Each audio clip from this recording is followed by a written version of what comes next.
Hello प्यारे बच्चों, आप लोग कल जो है गुलाम वंश या मामलुक वंश पढ़ रहे थे, जिसमें आपने इल्तुतमिश को पढ़ा था, आराम शाह को पढ़ा था, इसके अलावा रुकनुद्दीन फिरोज़ को पढ़ा था। उसी क्रम में अब आज हम रज़िया सुल्तान को पढ़ेंगे। इसके अलावा 3 और जो कमज़ोर शासक हैं उनको भी देखेंगे और नेक्स्ट डे हम बलबन के बारे में पढ़ेंगे। तो चलिए शुरुआत करते हैं जो है रज़िया सुल्तान से। इनका जो शासनकाल है ये 1236 से 1240 है। वेरी वेरी इंपॉर्टेंट है बच्चों, ये कार्यकाल एग्जाम में पूछ लेता है, तो कार्यकाल भी आप लोगों को पता होना चाहिए। रज़िया सुल्तान जब शासक बनती है तो इनके पास बहुत सारी समस्याएं हैं, आज हम उनको भी देखेंगे और कैसे शासन करती हैं और किस तरह इनका समाप्ति हो जाता है और क्यों ये सिर्फ 4 ही सालों तक शासन कर पाई, ये सारी चीज़ें देखेंगे। तो चलिए बच्चों शुरुआत कर रहे हैं। इसमें क्या है मेन, यानी कि ये दिल्ली की प्रथम व अंतिम मुस्लिम शासिका हैं। आप सोचेंगे कि अंतिम कैसे हैं, इसके अलावा आप देखेंगे जो मुग़ल काल है उसमें जो है नूरजहाँ भी हैं और भी महिलाएँ हैं। क्योंकि ये मुस्लिम शासिका हैं और वो लोग जो हैं वो मुग़ल हैं, तो इसलिए उनको मुग़ल शासिका कहा जाता है। इसलिए मुस्लिम शासिका हैं और ये पहली और अंतिम मुस्लिम शासिका हैं। इन्होंने अपने सिक्कों पर उलदत उल निस्वा, इम्पॉर्टेंट है, उमदत उल निस्वा लिखा था, उमदत उल निस्वा की उपाधि ली थी। रज़िया ने सैनिक वेशभूषा धारण किया, यानी कि जो रज़िया हैं ये बिल्कुल सैनिक जब क्षेत्र में जाती थी तो ये महिलाओं के ड्रेस में नहीं जाती थी, बल्कि बिल्कुल सैनिकों की तरह अपने आप को ऐसे ही ड्रेस पहनती थी, उसी तरह से ये जो है तलवारबाजी या जो भी हथियार होते थे चलाती थी। इसके अलावा ये जब राज दरबार में जाती थी तो इन्होंने पर्दा छोड़ दिया था, यानी कि पर्दा का पालन नहीं करती थी, बल्कि पुरुषों की तरह ये कोट पहनती थी और टोपी या एक तरीके से कहिए कि हैट लगाया करती थी। और ये सारी चीज़ें उस समय के तुर्क अमीरों को बिल्कुल भी नहीं पसंद था, क्योंकि उस समय समाज में चाहे वो भारतीय समाज हो या तुर्की समाज हो, महिलाओं की स्थिति बहुत ख़राब थी। महिलाओं को पर्दा करना पड़ता था, उस समय उन्हें घरों में रहना पड़ता था, बहुपत्नी प्रथा, बाल विवाह, इस तरह की बहुत सारी कुरीतियाँ समाज में थी, सती प्रथा जैसी बीमारी थी समाज में। तो समाज में चाहे वो मुस्लिम जगत हो या भारतीय जगत हो या भारतीय जो आप देखेंगे कि देश है, यहाँ पर भी हर जगह महिलाओं की स्थिति बहुत ही दयनीय थी। ऐसे में जो रज़िया हैं ये अचानक से पुरुषों का भेष धारण करके पर्दा प्रथा है उसका विरोध करके या पर्दा नहीं करते हुए दरबार में सिंहासन पे एक शासक की तरह बैठती हैं और लोगों का जो बात है सुनती हैं, अपना निर्णय देती हैं। ये चीज़ उस समय के तुर्क सरदारों को बिल्कुल भी रास नहीं आता, उन्हें बहुत ही बुरा लग रहा था कि हम लोग में से कोई राजा बनता तो ठीक था, एक महिला के अधीन हम शासन कर रहे हैं। और वैसी महिला जो इतना आप करेंगे मतलब कॉन्फिडेंस है, यानी कि जिसे महिलाओं का कोई गुण ही नहीं है, वो ड्रेस भी पहनती हैं पुरुषों जैसे और हाव भाव भी उनका पुरुषों जैसा है। और हम सब पुरुष जो इतने योग्य हैं, इतनी योग्य होने के बावजूद भी एक महिला के अंडर में शासन करें, इस तरह की मानसिकता उनके अंदर भरी हुई थी, जिसकी वजह से जो रज़िया हैं उनको एक शासक के रूप में वो लोग एक्सेप्ट ही नहीं कर पा रहे थे। यहाँ तक कि इस समय के इतिहासकार हैं मिनहाजुस सिराज, जबकि ये भी उसी तरह के बुरुसवादी सोच के हैं, फिर भी ये कहते हैं कि जो रज़िया हैं इनके अंदर एक महान शासक के सारे गुण हैं, कोई कमी नहीं है इनके अंदर। कमी है तो बस इतना ही कि वो एक स्त्री हैं और उस एक कमी के आगे उनकी सारी जो अच्छाइयाँ हैं वो तुर्क अमीरों के सामने कुछ भी नहीं है और इसीलिए वो इतने ज़्यादा दिनों तक शासन नहीं कर पाई। उनकी इन्हीं गुणों की वजह से जो लोग हैं उन्हें पसंद नहीं करते थे। जो रज़िया हैं वो अपनी जनता से मिलने के लिए या उनकी बातों को सुनने के लिए खुद जो है हाथी पे सवार होकर निकलती थी बाहर अपने राज्य में और युद्ध के क्षेत्र में वो खुद घोड़े पर सवार होकर के सैनिक के ड्रेस में जाती थी युद्ध करने के लिए। ये सारी चीज़ें तुर्क अमीरों को बिल्कुल पसंद नहीं थे कि वो हर जगह अपनी उपस्थिति दर्ज कराती हैं और इतने जो है बिल्कुल पुरुषों की तरह और हम लोग उनके पीछे पीछे चलते हैं, उनकी आज्ञा का पालन करना पड़ता है हमें। ये सारी चीज़ें लोग ज़्यादा दिनों तक हजम नहीं कर पाए और उनके खिलाफ षड्यंत्र होना शुरू हो जाता है। लेकिन रज़िया भी काफ़ी जो है समझदार महिला थी। उन्होंने जो है आपने देखा है कि जब वो शासक बनती हैं तो उस समय जो दिल्ली का घेरा है, बहुत सारे जो सूबेदार थे या अलग अलग क्षेत्र के जो इक़्तिदार हैं उन्होंने दिल्ली का घेरा डाल रखा था।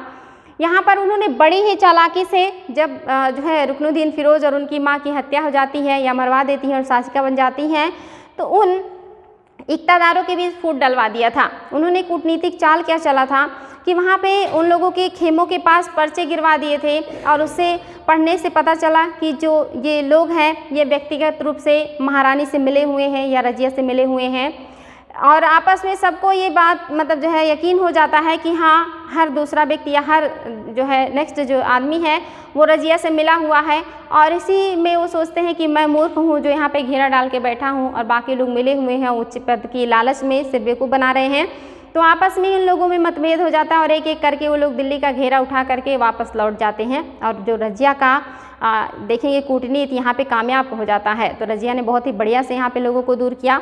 इसके अलावा जो रजिया हैं इन्होंने एक दूसरा जो काम है क्या किया है, तो पहला इन्होंने किया कि जो तुर्क अमीर हैं जो उनके विश्वसनीय नहीं हैं उनको पदों से हटाने का काम किया और अपने विश्वास पात्र लोगों को पदों पर नियुक्त करने का काम किया ताकि उनका जो काम है वो आसानी से हो सके और जो लोग हैं उनका जो है सहयोग करें, क्योंकि ज़्यादातर जो लोग थे वो तुर्क अमीर थे और जो तुर्क अमीर हैं इन्हीं का प्रशासन पर अधिकार है। खास करके वो 40 तुर्क अमीर जिनका निर्माण या उस दल चालीसा की बात कर रहे हैं जिसको इल्तुतमिश ने बनाया था, वो अब उनकी पुत्री को शासन नहीं करने दे रहे हैं या वो लोग शासन में बहुत ज़्यादा हस्तक्षेप कर रहे हैं, क्योंकि वो बहुत ज़्यादा शक्तिशाली थे इल्तुतमिश के शासनकाल में, तो वो थोड़े शांत रहें, लेकिन रजिया के काल में ये बहुत सक्रिय हैं। और इसके क्रम में वो क्या क्या करेंगी, तो इन्होंने क्या किया, उन सरदारों को हटा दिया और उसकी जगह पे उन्होंने क्या किया है, इन लोगों को नियुक्त किया है जो उनके विश्वास पात्र हैं। और इसी में 40 जो सरदार हैं इनमें ये मुल्तान के, बदायूं के, लाहौर के और हासी के इक़्तिदार हैं जिन्होंने घेरा डाला था दिल्ली का, जिसका इन्होंने बड़ी कूटनीति के साथ सामना किया और हटवा दिया। जो उनके विश्वास पात्र हैं वो कौन कौन है जिन्हें उन्होंने अपने जो है खेमे में शामिल किया है, तो इसमें आप देखेंगे जो विश्वास पात्र सरदार हैं इसमें जो पहले हैं ये हैं ख्वाजा मुहाजिबुद्दीन को उन्होंने वजीर बनाया। वजीर इनके शासनकाल में कौन है, ख्वाजा मुहाजिबुद्दीन। दूसरे जो हैं मलिक सैफुद्दीन ऐबक बहतू, ये है और ये क्या है, ये सेना प्रधान है। इसके अलावा मलिक कुतुबुद्दीन हसन गौरी को इन्होंने नायब लश्कर बनाया था, तथा मलिक इजाउद्दीन कबीर खां एवाज को इन्होंने क्या किया है, लाहौर का इक़्तिदार बनाया था। इख्तियारुद्दीन ऐतगीन को अमीर ये हाजिब का पद इन्होंने दिया था, तथा अल्तूनिया को भटिंडा का इक़्तिदार बनाया था, और ये अल्तूनिया आगे चल के बहुत गद्दारी करेंगे उनके साथ। इसके अलावा यहाँ पे जो एयाज है ये भी गद्दारी करेंगे। इसके अलावा आप देखेंगे इक़्तिदार बन गए हैं, और ये याकूत हैं, इनके बारे में लोग बहुत अलग अलग तरह की बातें करते हैं। आकूत को अमीर या अखूर का पद दिया जाता है। ये अबसीनिया के हब्सी हैं, अबसीनिया इम्पोर्टेंट है, अबसीनिया, ये अबसीनिया के हब्सी जनजाति के हैं। हब्सी मीन्स निग्रो, ब्लैक व्यक्ति जो होते हैं उनको हब्सी कहा जाता था। तो ये अबसीनिया के हैं और ये पहले गैर तुर्क हैं, यानी कि ये तुर्क नहीं हैं, ये गैर तुर्क हैं जिनको इतना बड़ा पद मिला है। इससे भी जो तुर्की जो सरदार हैं उनको जलन होने लगती है, इनको ईर्ष्या होने लगती है कि क्यों किसी गैर तुर्क को इतना महत्वपूर्ण पद दिया है रजिया ने। और यहाँ पे आप देखेंगे जो याकूत हैं इनको और इन रजिया के रिश्ते को लेकर के भी तरह तरह के लोग बातें करते हैं। बहुत सारे लोग कहते हैं कि रजिया का याकूत के साथ नाजायज़ संबंध था, कुछ विद्वान कहते हैं कि नहीं, रजिया का झुकाव कुछ ज़्यादा ही याकूत के साथ था और इसीलिए इन्होंने मीर याखूर का पद इनको दिया है, जबकि एक हब्सी है, ये गैर तुर्क हैं। तो ये काफ़ी विवादों में रहा रजिया और याकूत का रिश्ता, ये किताबों में भी मिलता है, बच्चों ध्यान देंगे इसको। आगे है इनके शासनकाल में विद्रोह भी हुए, यानी कि इन सारे लोगों को उन्होंने नियुक्त तो किया, लेकिन यही सारे लोग जो हैं इसमें से कुछ लोगों को छोड़ करके मोस्टली जो महत्वपूर्ण लोग हैं इन्होंने रजिया के खिलाफ षड्यंत्र करना शुरू किया और जहाँ का इन्होंने इक़्तिदार बनाया था वहाँ पर ही विद्रोह करने लगे और जो महत्वपूर्ण पद थे उसका दुरुपयोग करने लगे। रजिया का सहयोग करना इन लोगों ने छोड़ दिया, जबकि जो रजिया है वो बहुत बढ़िया काम कर रही थी अपने साम्राज्य को स्थापित करने में, उसे बढ़ाने में, उसको मजबूती देने में कोई कमी नहीं थी उनके अंदर, लेकिन कोई भी सरदार उनको एक्सेप्ट करने को तैयार ही नहीं था शासिका के रूप में, और ये प्रॉब्लम शुरू हो जाता है और विद्रोह शुरू हो जाते हैं। सबसे पहला जो विद्रोह है ग्वालियर के गवर्नर जुनैदी ने किया था। ये जो जुनैदी इन्होंने सबसे पहले विद्रोह किया और इनको रजिया ने दरबार में बुला करके धोखे से हत्या करवा दिया जुनैदी का, और इससे जो तुर्क अमीर हैं और भी ज़्यादा सशंकित हो गए। अब उन्हें लगने लगा कि ऐसे हमारे साथ भी हो सकता है, हमारी भी हत्याएं हो सकती हैं। तो यहाँ पे ये सारे लोग शंका की दृष्टि से देखने लगते हैं रजिया को। इसके बाद जो दूसरा विद्रोह किया है ये लाहौर के और मुल्तान के गवर्नर ने किया है, जिसका नाम करीम खां है। इसके विद्रोह को जो रजिया है उन्होंने दबा दिया था और उससे जो मुल्तान का क्षेत्र है इसको छीन लिया था और उसे लाहौर का गवर्नर रहने दिया था। दंडित करने के बाद उसको क्षमा कर दिया था इन्होंने।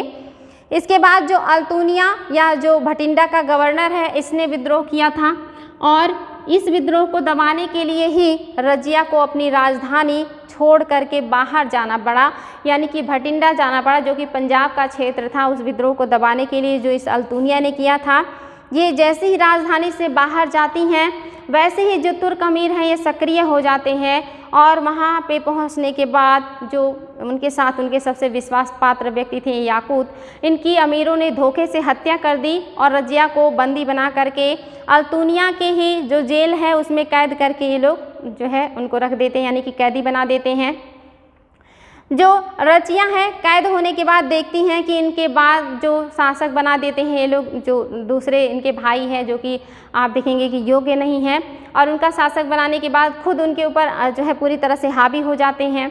यहाँ पर भी रजिया कूटनीति से काम लेती हैं और जो अल्तुनिया हैं इनसे विवाह कर लेती हैं और इनसे कहती हैं कि अगर आप हमारा साथ देंगे तो आप दिल्ली के शासक बनेंगे और हम आपकी पत्नी के तौर पे शासन करेंगे। तो इस लालच में जो अल्तुनिया इनसे विवाह कर लेते हैं और उनका साथ देने को तैयार हो जाते हैं। और यहाँ पे अल्तुनिया की मदद से जो रजिया हैं ये वापस दिल्ली पर आक्रमण करती हैं, लेकिन आक्रमण करने के बाद जो वहाँ की संयुक्त सेना है उसे हार जाती हैं और हारने के बाद जब वापस लौट रहे थे ये दोनों लोग, तो कैथल के पास एक वृक्ष के नीचे लोग आराम कर रहे थे और उसी समय वहाँ पे कुछ डाकुओं का हमला हुआ और उन लोगों ने रजिया और अल्तुनिया की हत्या कर दी थी और यहाँ पे जो इनका इतिहास है वो समाप्त हो जाता है। तो इम्पॉर्टेंट है, ये जब बंद थी किले में तो उस समय दिल्ली में क्या चल रहा था, तो दिल्ली का जो वजीर था ऐतगीन, इम्पॉर्टेंट है, मैंने कहा था कि ये लोग धोखा देंगे और इनको जो है बनाया था उन्होंने अपने शासनकाल में।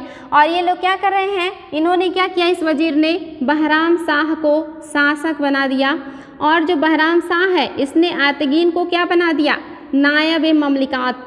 एग्जाम में क्वेश्चन आता है बच्चों कि किस राजा के शासनकाल में नायब ए ममलिकात का पद सृजित किया गया था, तो ये बहराम शाह है, इनका नाम आपको बिल्कुल याद होना चाहिए। और नायब ए ममलिकात पर स्थापित होने वाला पहला व्यक्ति कौन था, तो ऐतगीन। ये दोनों बातें बना किसके शासनकाल में, बहराम शाह के।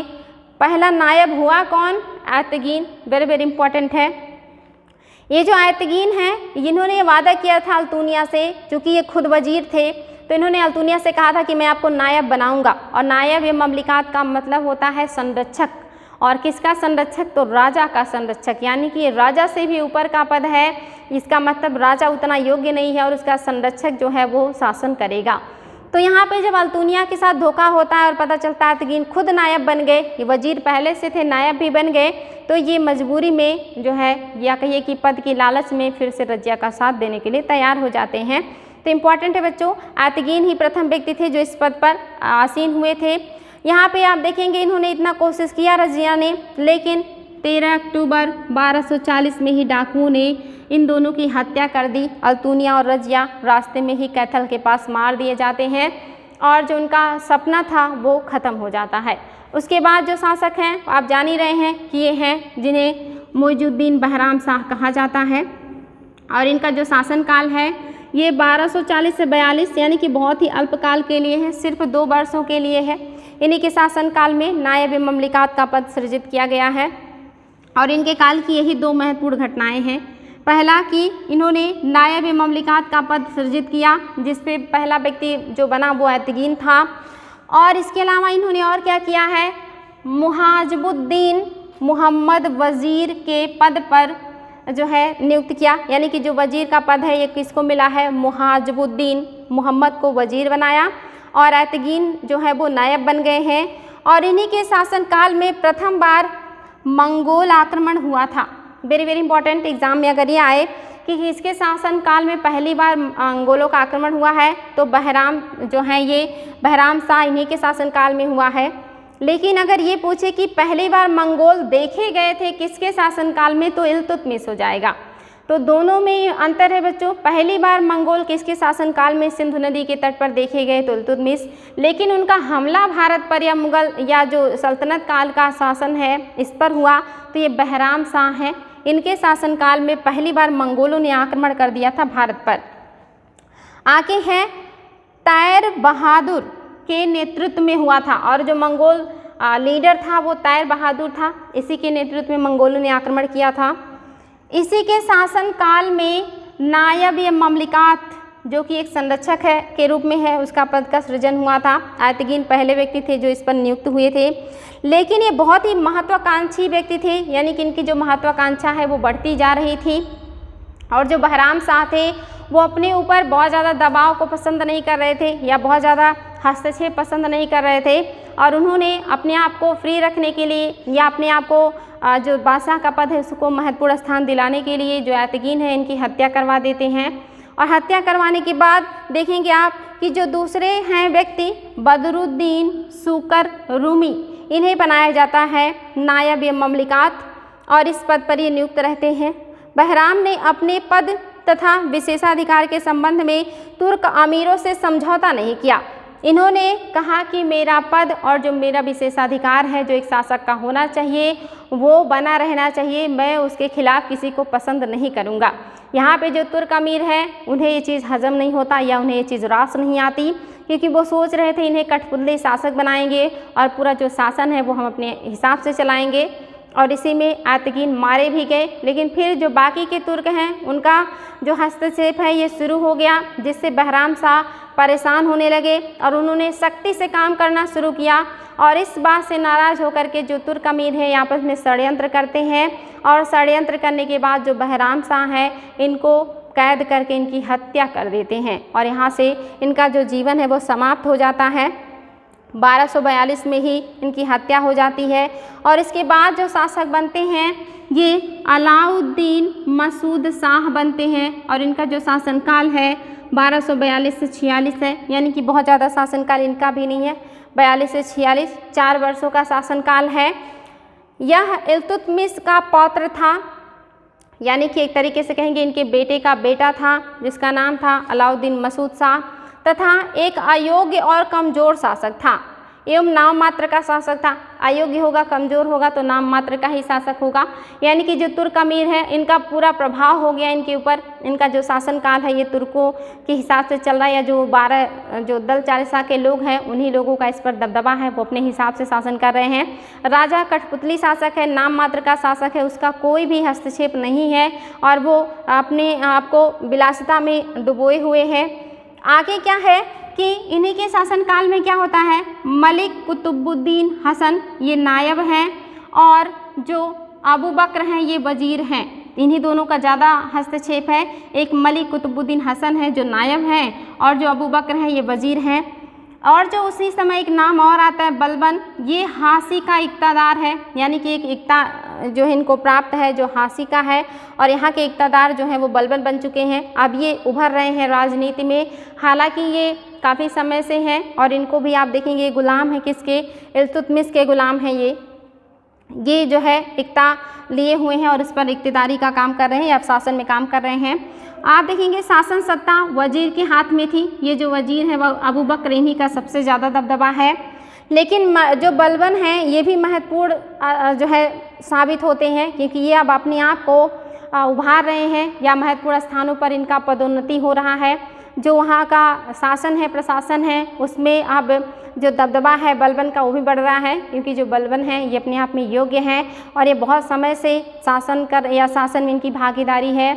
आप देखेंगे जो इल्तुतमिश हैं इन्होंने बलबन को अपने दल चालिसा में शामिल किया था और बलबन को ख़रीदा था इल्तुतमिश ने, और ये दास थे और वो जो 40 दास सरदार थे उन्हीं में इनको भी शामिल कर दिया था। दल चालिसा में ये भी शामिल थे और इन्होंने रजिया के खिलाफ षड्यंत्रों में उन तुर्क सरदारों का साथ भी दिया था, क्योंकि इन्हें आगे बढ़ना था। और इसी वजह से जो तुर्क अमीर हैं इनको आगे जो है पदोन्नति देते रहते हैं।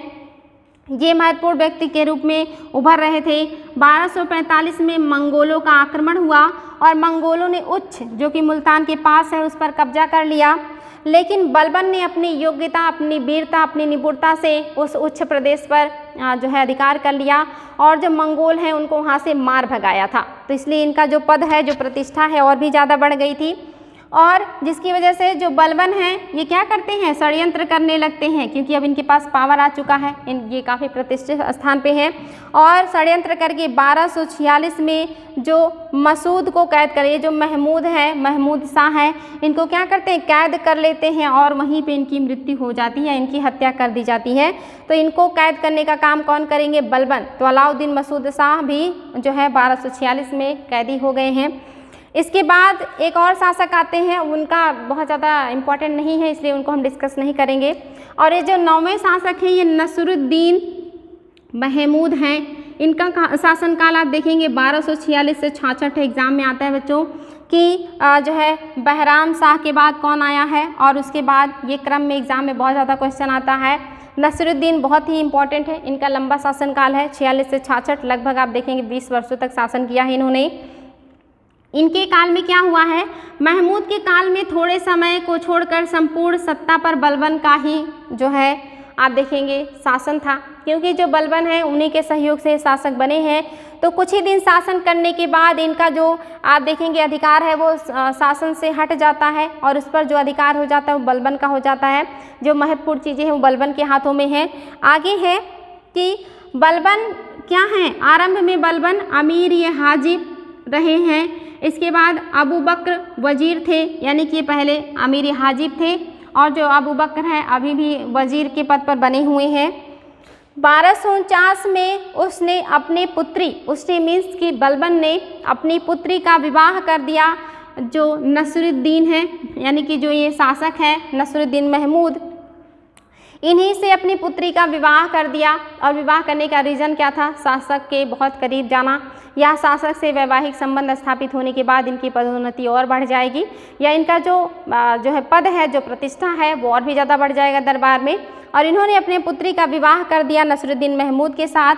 सुल्तान ने क्या किया, इन्होंने नायब ममलिकात का पद बलबन को दे दिया, यानी कि इन्होंने अपना संरक्षक बना दिया बलबन को, यानी कि सारी सत्ता का जो ताकत है या जो आप देखेंगे कि पावर है वो बलबन के हाथ में आ गया वैधानिक रूप से, क्योंकि अब वो एक नायब है और वो राजा के संरक्षक हैं। और ये नायब ममलिकात का पद देने के बाद उन्होंने एक उपाधि भी दी, उलूग खां की, बलबन को उलूग खां की उपाधि भी दे दिया था। एग्जाम में ये भी क्वेश्चन आता है बच्चों कि उलूग खां की उपाधि किसे मिली थी, बलबन को मिली थी।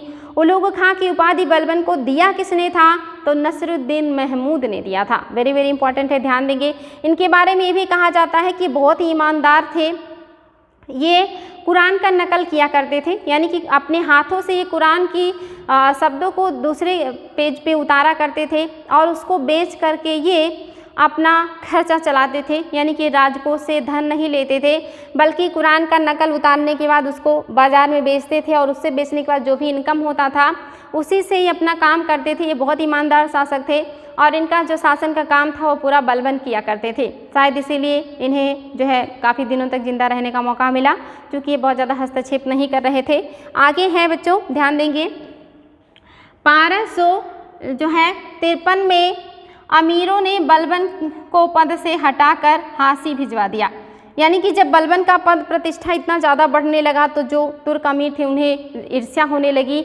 और इन्होंने षड्यंत्र करके जो राजा है उनको भड़का दिया, और भड़काने के बाद जो बलबन है इनको जो है पद से हटवा दिया, नायब ममलिकात का पद उनसे छीन लिया गया और उनको वहाँ से निकाल करके हांसी भेज दिया गया। यहाँ तक कि हांसी से उन्हें और दूर भेज दिया गया। 2 बार उनको ऑर्डर दिया गया कि आप जो है हांसी जाएं, और हांसी से फिर कहा गया कि और उन्हें और दूसरी जगह जाना है। दोनों बार जो बलबन है उन्होंने शासक की आज्ञा का पालन किया, बिल्कुल भी विरोध नहीं किया।